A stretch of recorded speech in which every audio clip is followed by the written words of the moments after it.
தொழில் முனைய ஆர்வமுள்ள அனைவருக்கும் வணக்கம். மிகச்சிறந்த நிர்வாகியாக மாற நாம் அடுத்து செய்ய வேண்டியதுன்னு என்னென்னு பார்த்தீங்கன்னா, மாற்றி யோசிக்கணும். எந்த ஒரு பிரச்சனைக்குமே மேலோட்டமாக தீர்வு தேடாமல் வெவ்வேறு கோணங்களில் அணுகும்போது அந்த பிரச்சனைக்கான ஆணிவேரை கண்டுபிடிச்சி அந்த பிரச்சனையை இல்லாமல் பண்ணிடலாம் அப்படின்றது தான் நிதர்சனமான உண்மை.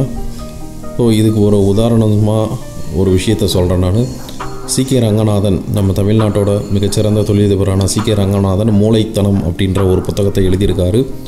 அந்த புத்தகத்தில் ஒரு நபரை மீட் பண்ணுறாரு. அவர் ஐபிஎஸ் ஆஃபீஸராக இருந்து வேலையை வாலண்டியர் ரிசைன் பண்ணிவிட்டு டெக்ஸ்டைல் பிஸ்னஸ் ஆரம்பிக்கிறாரு. ஸோ மிஷின்களெல்லாம் வாங்கி போட்டு உற்பத்தி பண்ண ஆரம்பிச்சிட்டாங்க. ஸோ ஃபர்தராக விற்பனைக்காக என்ன பண்ணுறாரு, வெளிநாட்டில் நடக்கிற ஒரு எக்ஸ்போக்காக கிளம்பி போகிறாரு.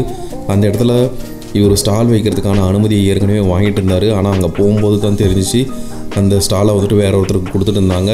நீங்கள் லேட்டாக வந்ததுனால ஏதோ காரணம் சொல்லிவிட்டு இவருக்கு அந்த ஸ்டாலை கொடுக்க மறுத்துடுறாங்க. ஸோ ஒட்டுமொத்த முதலீடும் நம்ம போட்டாச்சு, இந்த வாய்ப்பை மிஸ் பண்ணால் கண்டிப்பாக நம்ம எழுறதுக்கு கஷ்டம்தான் அப்படின்ட்டு இவர் என்ன பண்ணுறாரு, அங்கே இருந்த அடுத்து என்ன பண்ணலான்னு யோசிக்கும்போது தான் இந்திய தூதரகம் இவருக்கு ஞாபகம் வருது. அந்த இந்திய தூதரகத்துக்கு போகிறாரு. அங்கே போயிட்டு இந்திய தூதரை அந்த நாட்டுக்கான நம்ம நாட்டு இந்திய தூதரை சந்திக்கிறாரு. ஸோ இந்த மாதிரி ஸ்டால் போடலான்னு அவங்க ஏதோ காரணத்தை சொல்லி எனக்கு கொடுக்காம இது பண்ணிட்டாங்க. ஸோ இது கிடைக்காம போச்சுன்னா மிகப்பெரிய பிரச்சனையில் மாட்டிக்குவேன் அப்படின்ற மாதிரிலாம் சொல்கிறாரு. அடுத்த 4 மணி நேரத்தில் பார்த்தீங்கன்னா இந்திய தூதரக ஆஃபீஸ்லேருந்து ஒரு ஃபோன் போகுது அந்த எக்ஸ்போ நடக்கிற இடத்துக்கு. அந்த ஆஃபீஸில் இருக்கிறவங்க அட்டன் பண்ணி பேசுகிறாங்க. சொல்கிறாங்க, இந்த மாதிரி ஸ்டால் இந்தியாவிலேருந்து ஒருத்தர் போட்டிருக்காரு, அந்த ஸ்டாலை நான் நாளைக்கு பார்க்கலான்னு இருக்கிறேன் அப்படின்ற மாதிரி இவர் சொல்லிவிட்டு ஃபோனை வச்சிட்றாரு. ஸோ ஒரு தூதரக அதிகாரியே அந்த ஸ்டாலை பார்க்க விரும்புகிறாரு. கண்டிப்பாக அந்த ஸ்டால் அந்த இடத்துல இருக்கணும் அப்படின்னு சொல்லிட்டு இவரை தேடி பிடிச்சி கொண்டு போயிட்டு இவருக்கான இடத்த கொடுத்து அந்த ஸ்டாலை வைக்கிறதுக்கு அனுமதி கொடுத்துட்றாங்க. சொன்ன மாதிரி மறுநாள் பார்த்திங்கன்னா தூதரக அதிகாரி இவரோட ஸ்டாலுக்கு இவரோட துணியெல்லாம் பிடிச்சி பார்த்துட்டு அருமையாக இருக்குது கிளாத் அப்படின்னு சொல்லிட்டு போயிடுறாரு. ஸோ ஒரு தூதரக அதிகாரி வந்ததுனால அந்த இடத்துல ஏற்பட்ட பரபரப்புனால இவருக்கு வியாபார வாய்ப்பு கிடைக்குது அப்படின்றதெல்லாம் சொல்லியிருப்பார். ஸோ அந்த கணத்தில் ஆரம்பித்து இன்றைக்கி படிப்படியாக வளர்ந்து மிகப்பெரிய அளவில் வளர்ந்துருக்கிறதா அந்த பேட்டியில் சொல்லியிருப்பார்.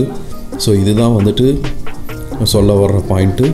எந்த ஒரு பிரச்சனை வருது, ஒரு தொழிலில் ஒரு பிரச்சனை வருது அப்படின்னா அந்த தொழிலில் இருக்க அந்த பிரச்சனையை எப்படி சால்வ் பண்ணுறது அப்படின்னு நம்ம மாற்றி யோசிக்கும்போது, அதாவது திங்க் அவுட் சைட் ஆஃப் பாக்ஸ்ன்னு சொல்லுவாங்க, அப்படி மாற்றி யோசிக்க சொல்லுவோம். நிச்சயமாக அந்த பிரச்சனையிலேருந்து நம்ம வெளியே வந்துடும். இதுக்கு நாம் என்ன பண்ணணும்னு பார்த்தீங்கன்னா, தினமும் சிந்திக்கிறதுக்கு டைம் ஒதுக்கணும் அப்படின்ட்டு அதே சி.கே. ரங்கநாதன் தான் சொல்கிறாரு.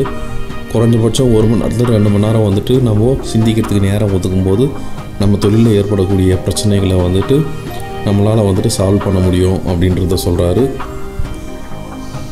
இந்த வீடியோ பிடிச்சிருந்தால் லைக் பண்ணுங்கள். வாழ்க்கையில் முன்னேற துடிக்கிற உங்களுடைய நண்பர்களுக்கு ஷேர் பண்ணுங்கள். மீண்டும் அடுத்த வீடியோவில் சந்திக்கின்றேன். மிக்க நன்றி.